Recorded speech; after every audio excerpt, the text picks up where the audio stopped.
Coucou tout le monde. Alors aujourd'hui j'ai envie de vous parler d'une nouvelle rubrique que je lance ici dans ce groupe et aujourd'hui. Elle s'appelle lecture prédictive et intuitive. Les cartes selon leur contexte, c'est tout un programme. En fait l'idée c'est de vous montrer comment une carte peut avoir plusieurs visages selon la question, le domaine ou les cartes autour d'elle. Eh bien elles ne racontent pas la même histoire. Parfois, je prendrai une carte du Petit Lenormand, ou parfois une carte de Béline, ou parfois une carte de tarot, ou un oracle. En fait, je me laisserai guider par mon intuition, selon ce que j'ai envie de partager avec vous à ce moment-là. On changera, hein, vous l'avez compris, ça ne sera pas que sur le Petit Lenormand. On va changer, on va apprendre plusieurs jeux simultanément, et vous allez voir que ça se fait très bien. Après chaque vidéo, vous pourrez tirer la même carte que moi. Et vous verrez ce qu'elle vous dit. Et vous pourrez aussi partager vos ressentis en commentaire. Et ça, c'est une partie importante. Parce que comme ça, on apprend ensemble, on échange. Et surtout, le but de mes nouvelles vidéos, de ma nouvelle rubrique, c'est de refaire circuler l'énergie dans le groupe. C'est pas juste de prendre, de regarder, de mettre un j'aime, c'est pas ça qui fait circuler l'énergie du groupe, c'est vraiment votre participation. Alors je sais que beaucoup sont débutants, beaucoup n'osent pas, mais ne vous limitez pas à mettre un j'aime. Commentez, sortez votre carte, voyez comment ça peut vous parler et dites-nous-le. Dites-nous que ça vous plaît, que ça vous fait progresser ou que vous avez encore des questions et là, posez-les en commentaire à ce moment-là. En tout cas, j'espère que cette nouvelle rubrique vous plaira autant que moi. J'ai de plaisir à la créer. Voilà, on va pouvoir commencer. Et aujourd'hui, je partage avec vous une nouvelle petite capsule d'apprentissage autour d'une carte que j'aime particulièrement. Alors, évidemment, ce que je vous montre ici, c'est ma façon d'interpréter et de ressentir les cartes. C'est évidemment du temps, de la pratique, mais aussi beaucoup de passion. Si cette fiche vous aide ou vous parle, encore une fois, n'hésitez pas à me laisser un petit mot, de façon à m'encourager à continuer, si ça vous paraît important. Alors aujourd'hui, j'ai envie de vous parler de la carte de l'ours. La carte Petit Lenormand de l'ours. Alors, cette carte, vous le savez, elle parle de protection, elle parle de robustesse, mais elle va surtout être intéressante, et c'est vraiment ce que je veux vous montrer là, en association. Parce que le Petit Lenormand ne se lit pas une carte à la fois. Il se lit en association avec au minimum une autre carte. Parce que c'est la seconde carte qui va venir colorer, définir la première carte. Je vous donne à présent des exemples et c'est pour vous aider justement à faire vos associations parce que vous êtes beaucoup à me dire « je connais mes cartes mais je n'arrive pas à les associer ». Quand on arrive à ce moment-là, je panique, je perds pied, je ne sais pas. Alors c'est le but, tout le but de cette capsule d'apprentissage. Par exemple, en amour, l'ours représente souvent une personne qui est protectrice, qui est stable, et parfois un peu trop. Il parle de quelqu'un de fort, de rassurant, mais qui peut devenir possessif s'il n'est pas en sécurité. C'est la carte de la jalousie aussi, cet ours, quand il est mal aspecté. Bien aspecté, c'est la protection. Mal aspecté, possessivité, jalousie. Alors, avec le cœur, par exemple, si je vous pose le cœur ici, on aura une relation solide, sincère, enracinée.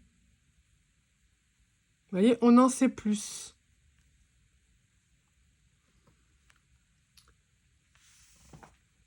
Avec la faux ou avec les nuages, une des deux, alors on arrive à la jalousie, la peur de perdre, le besoin de contrôle. L'ours en amour, c'est je protège, mais parfois je serre de trop. Donc avec une belle carte, c'est tout bon. Avec des cartes comme ça plus compliquées, attention, c'est plus le même ours. On ne parle plus du même ours. Vous voyez la différence? Est-ce que vous sentez les nuances? Alors, on peut voir aussi, évidemment, l'ours dans le domaine professionnel ou matériel. Dans le travail ou dans les finances, l'ours est une carte très favorable, hein. C'est la carte de l'argent. On nous parle ici de force tranquille, de stabilité et de sécurité matérielle. Il est imposant, il nous rassure. Avec le trèfle, par exemple, eh bien là, c'est une rentrée d'argent, c'est une chance financière. Si maintenant, je vous donne la tour, c'est une entreprise solide, c'est un emploi qui est stable, c'est des finances solides aussi, stables. Maintenant, si je vous mets la croix ou l'encre, par exemple. Je ne sais pas si on voit bien les cartes. Non, peut-être pas. Je descends trop bas, là, en fait. Hein. Voilà. Si je vous mets la croix ou l'encre, eh bien, ce sont de lourdes responsabilités et c'est un travail pesant.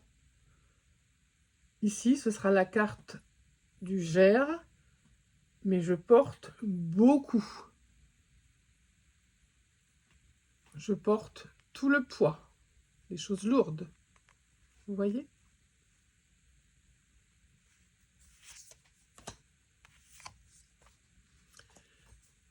Maintenant, l'ours dans le domaine de la santé, de notre énergie.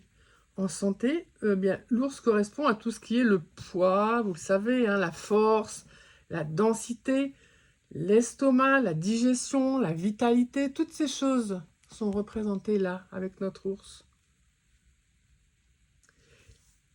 Maintenant, si nous avons l'étoile, ou les oiseaux, par exemple, eh bien, c'est la récupération, c'est la résistance, c'est l'équilibre. On a de bonnes cartes qui accompagnent notre carte ours. Vous voyez? Mais si, au contraire, vous avez la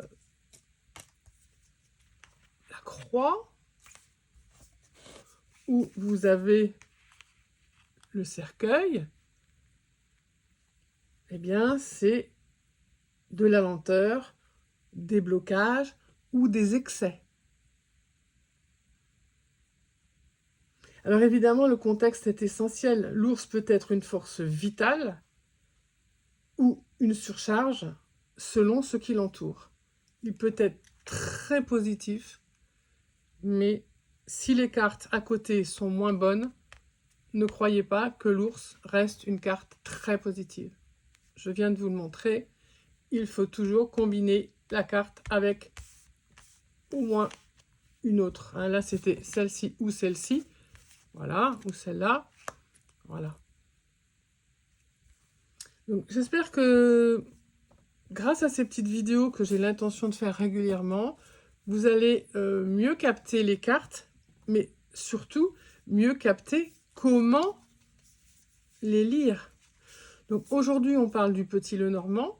Lui, il se lit toujours en association. Quand on verra le tarot, ce sera différent. Quand on verra le Béline, ce sera différent. Quand on verra un oracle, ce sera encore différent. Et puis bien sûr, évidemment, vous le savez, toutes les cartes peuvent être prédictives ou utilisées en développement personnel. Que ce soit un Petit Lenormand, un tarot, un Béline ou un oracle. D'accord ? Bien écoutez, ça fait presque 10 minutes. Je ne vais pas continuer plus longtemps. Je vous laisse intégrer, je vous laisse digérer ce qui a été vu aujourd'hui. Et surtout, ne laissez pas les lignes de commentaires vides, parce qu'à ce moment-là, je ne pourrais pas poursuivre, ça n'aurait aucun sens. C'est comme si je faisais un concert avec une salle vide, c'est pas passionnant. Alors si vous êtes là, montrez-vous, pas juste avec un petit pouce bleu s'il vous plaît. Montrez-vous, parlez, faites circuler, recirculer l'énergie, et là je serai vraiment contente et j'aurai beaucoup de plaisir à continuer cette nouvelle rubrique. Je vous dis à tout bientôt sur le groupe et je vous remercie de m'avoir écouté. Au revoir.